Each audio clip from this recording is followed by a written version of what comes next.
حضور نے ارشاد فرمایا کہ انا محمد صلی اللہ علیہ وسلم، انا احمد، انا ماہی، میں محمد ہوں، میں احمد ہوں، میں ماہی ہوں۔ ماہی کا معنی فرمایا جس سے کفر مٹتا ہے۔ میں حاشر ہوں، قیامت کے دن حشر میرے قدموں پہ ہوگا۔ پھر ارشاد فرمایا انا العاقب، میں عاقب ہوں۔ اور پھر اس کی خود ہی تشریح فرمائی، عاقب وہ ہوتا ہے جس کے بعد کوئی نبی نہیں ہوتا۔ آخر بھی وہی ہے، اول بھی وہی ہے۔ حضرت جابر رضی اللہ تعالیٰ عنہ نے حضور سے سوال کیا، متی وجبت لک النبوۃ، آپ کو نبوت کب ملی؟ تو حضور نے اس کا جواب کیا دیا، کنت نبیا وآدم بین الماء والطین، میں اس وقت بھی نبی تھا جب آدم علیہ السلام کا خمیر تیار ہو رہا تھا۔ وہ مٹی اور پانی کے درمیانی مراحل میں تھے کہ میرے سر پہ نبوت کا تاج سجا ہوا تھا۔ اپنے وصف حضور نے خود بیان کیے، اور یہ حضور کا حق ہے، چونکہ حضور علیہ السلام سے پیار کرنا، حضور کی عظمتوں کو ماننا، حضور کی رفتوں کا اقرار کرنا، یہ تقاضۂ دین ہے۔ اس لیے حضور اس کو بیان کرنے پہ مامور ہیں، اس لیے بیان کرتے ہیں انا محمد، میں محمد ہوں۔ اور محمد کیا ہوتا ہے؟ یہ حمد سے ہے، حمد تعریف کو کہتے ہیں، خوبی بیان کرنے کو۔ تو محمد کا معنی ہوا الذی یحمد حمدا بعد حمد، چونکہ یہ باب تفعیل ہے۔ اور طلباء سے پوچھئے جو کم از کم خاصیت ابواب پڑھ چکے ہیں، وہ جانتے ہیں کہ تفعیل کے خواص میں سے ہے کہ وہ کثرت ماخذ چاہتا ہے، تحمید، کثرت حمد۔ صرف یصرف کا معنی پھرنا ہے، صرف یصرف تصریف کا معنی خوب پھرنا ہے۔ تو یہ تفعیل پہ جب کوئی بھی چیز لے کر آئیں گے تو اس کے معنی میں کثرت پیدا ہوتی ہے۔ تو حامدہ یحمدو کا معنی حمد کرنا ہے، اور حمدہ یحمد تحمید کا معنی خوب حمد کرنا ہے، اور اس سے محمد نکلا تو پھر اس کا معنی یہ ہوا الذی یحمد حمدا بعد حمد۔ محمد وہ ہوتا ہے جس کی بار بار تعریف کی جائے۔ قلم ٹوٹ جائیں تعریف پھر بھی ختم نہ ہو، سیاہیاں سوکھ جائیں تعریف پھر بھی ختم نہ ہو، کاغذ ختم ہو جائیں تعریف پھر بھی ختم نہ ہو، زندگیاں ختم ہو جائیں تعریف پھر بھی ختم نہ ہو، زمانے بیت جائیں، صدیاں لد جائیں تعریف پھر بھی ختم نہ ہو۔ محمد وہ ہوتا ہے تھک جائیں ہار کے ہاتھ باندھ کے کہیں لا یمکن الثناء کما کان حقہ بعد از خدا بزرگ تو ہی، ہم نے اپنے بڑوں سے سنا ہے ایک اللہ ہی تم سے بڑا ہے۔ محمد وہ ہوتا ہے جس کی بار بار تعریف کی جائے، تعریف کی اپنی تعریف ختم ہو جائے، محمد کی تعریف ختم نہ ہو۔ الذی یحمد حمدا بعد، تو جو حضور کا نام ہی لے گا تو تعریف کرے گا، اس کا معنی یہ ہے۔ اچھا ہم لوگ تو جانتے نہیں ہیں عربی، لیکن عرب تو جانتے تھے کہ محمد کا معنی کیا ہے۔ تو ایک دن انہوں نے دارالندوہ میں بیٹھ کے میٹنگ کی، صحیح بخاری میں روایت ہے، انہوں نے کہا کہ عجیب آدمی ہو تم تو اہل زبان ہو نا، اور محمد بھی کہتے ہو اور عیب بھی لگاتے ہو، یہ کیا بات ہوئی؟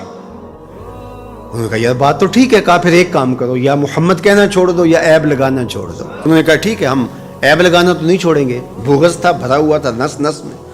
کہا ہم نام بدل لیتے ہیں۔ جی بدل لیں، کیا بدلیں گے؟ کہا مزمم رکھ لیتے ہیں، معاذ اللہ۔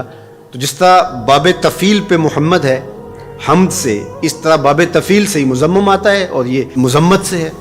تو انہوں نے معاذ اللہ بار بار مزمت کیا گیا، اس معنی میں لفظ مزمم نام رکھ لیا۔ تو وہ اس طرح مزمم کہہ کے اپنے خوب سے باطن کا اظہار کرنے لگے۔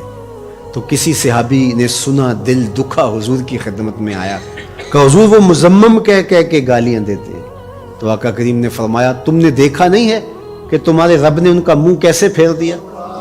یشتمون مزمما ویلعنون مزمما وانا محمد۔ وہ کسی مزمم کو گالیاں دے رہے ہیں، وہ کسی مزمم پر لعنتیں کر رہے ہیں، میرے رب نے مجھے محمد بنایا ہے۔ محمد ہوتا ہی وہ ہے جس کی بار بار تعریف کی جائے۔ ہم حضور علیہ السلام کے لیے حضور کی مدح کی کوئی مجلس نہ بھی قائم کریں، جب اللہم صلی علی محمد کہتے ہیں تو لفظ محمد ہی حضور علیہ السلام کا قصیدہ ہے، حضور کا نام ہی حضور کا قصیدہ ہے۔ اس لیے محمد محمد بولتے رہو، یہ زندگی کا وظیفہ بنا لو۔ یہ میٹھا نام ہے، یہ نام کوئی کام بگڑنے نہیں دیتا، یہ نام کوئی کام بگڑنے نہیں دیتا، بگڑے بھی بنا دیتا ہے نام محمد صلی اللہ. کتنا میٹھا نام ہے، کتنا دل آویز نام ہے، اللہ اکبر. تو جب محمد کہیں، محمد کہیں تو یہ تعریف ہوتی چلی جاتی ہے. تو کہا اللہ نے ان کے منہوں کو کیسے پھیر دیا. وہ کسی مزمم کو گالیاں دے رہے ہیں، میرے رب نے مجھے محمد بنایا ہے. مزمم کوئی اور ہوگا، میں تو محمد ہوں صلی اللہ. تو اب اس ضمن میں وہ الٹی لکیریں تراش کر کے کس کے خاکے بناتے؟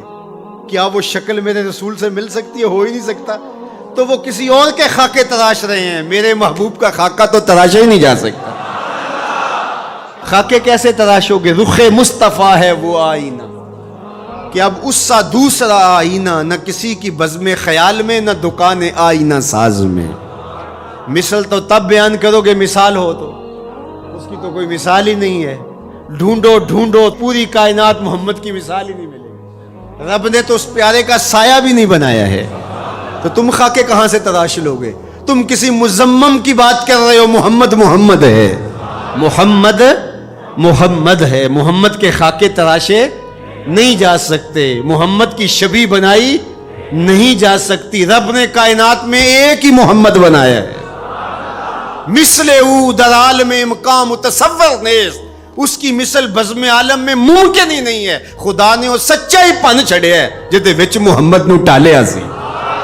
حسینہ جمیلاں دا منہ موڑ دیتا، محمد بنا کے قلم توڑ دیتا. یہ کس کی لکیریں تلاش رہے ہیں؟ یہ کس کے خاکے بنا رہے ہیں؟ میرے محمد کو رب نے بے مثال بنایا ہے. کوئی مثل نہیں ڈھولن دی، کوئی مثل نہیں ڈھولن دی. چپ کر میرے علی اتھے جا نہیں بولن دی. یہاں تو لفظ بھی گنگ ہو جاتے ہیں، یہاں تو لفظ بھی ساتھ چھوڑ جاتے ہیں. تیرے جلووں کے آگے ہمت شرح و بیان رکھ دی. تیرے جلووں کے آگے ہمت شرح و بیان رکھ دی.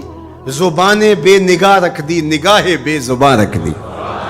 جس نے دیکھا ہے وہ بول نہیں سکتی. حضرت عمر بن عاص رضی اللہ تعالیٰ عنہ، صحیح بخاری اٹھائیے، ان سے تابعی جا کے پوچھتے ہیں تو وہ رونے لگے، دیوار کی طرف رخ کر دیا اور روئے اور خوب روئے.